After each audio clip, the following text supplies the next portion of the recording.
Tahniah kepada jiran kita Indonesia kerana baru-baru ini pada 20 November yang lalu bahasa Indonesia telah dijadikan bahasa rasmi dalam UNESCO selain daripada bahasa-bahasa macam bahasa Arab, bahasa Mandarin, Perancis, Sepanyol, Rusia, Hindi, Itali, Portugis dan juga bahasa Inggeris. Layaknya bahasa Indonesia ni dijadikan bahasa UNESCO tak dapat disangkal lagi sebab bahasa Indonesia ni terdapat lebih 275 juta pentutur dan juga bahasa Indonesia ni telah dimasukkan dalam silibus sekolah dekat 52 buah negara selain daripada Indonesia dan sampai sekarang ni terdapat lebih kurang 150,000 pentutur bahasa Indonesia yang terdiri daripada orang bukan Indonesia yang aktif menggunakan bahasa Indonesia. Dan sebenarnya usaha Republik Indonesia memartabatkan bahasa Indonesia ni telah bermula sejak tahun 1952 lagi. Sebagai rakyat Malaysia, sebagai jiran kepada Republik Indonesia, aku tumpang gembira dan aku turut berbangga dengan berita ni. Namun, persoalan dia, kenapa bukan bahasa Malaysia? Apa yang profesor ni fikir dengan apa yang aku fikir sama. Dekat mana silap dia kenapa bahasa Malaysia yang tidak dijadikan bahasa rasmi UNESCO?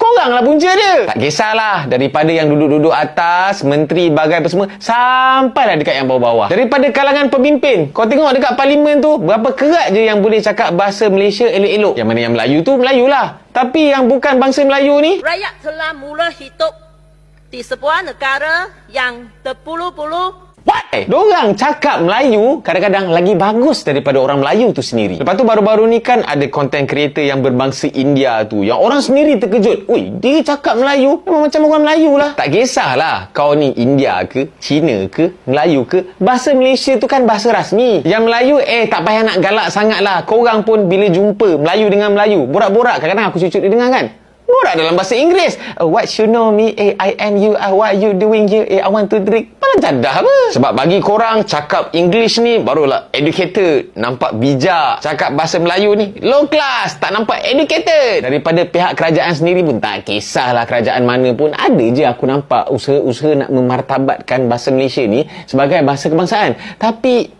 acuh tak acuh, hangat-hangat tai ayam. Kalau kau tengok dekat Indonesia ni, bukan dekat Indonesia ni ada orang Melayu je, ada orang Aceh je, ada orang Jawa je, kadang-kadang ada je yang bangsa Cina. Tapi bila diorang buka mulut cakap bahasa Indonesia je, memang tak ada bunyi bunyi macam Cina sikit ke, bunyi macam India sikit ke, memang bunyi bahasa Indonesia, memang itulah bunyi dia. Jadi dalam isu ni, rakyat Malaysia, kau tak payah nak petikai kenapa bahasa Indonesia diangkat menjadi bahasa rasmi UNESCO. Yang pemimpin tak payah nak salahkan rakyat, yang rakyat tak payah nak salahkan pemimpin, semua salah. Termasuklah juga aku yang buat video YouTube dalam bahasa Malaysia ni pun ada orang bagi cadangan, buat dah dalam bahasa Inggeris. Wey, aku buat untuk orang Malaysia dengar.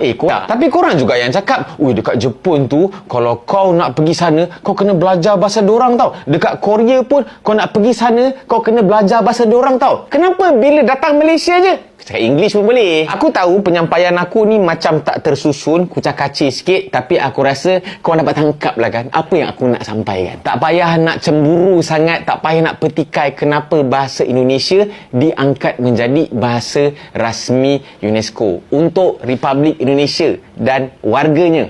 Tahniah.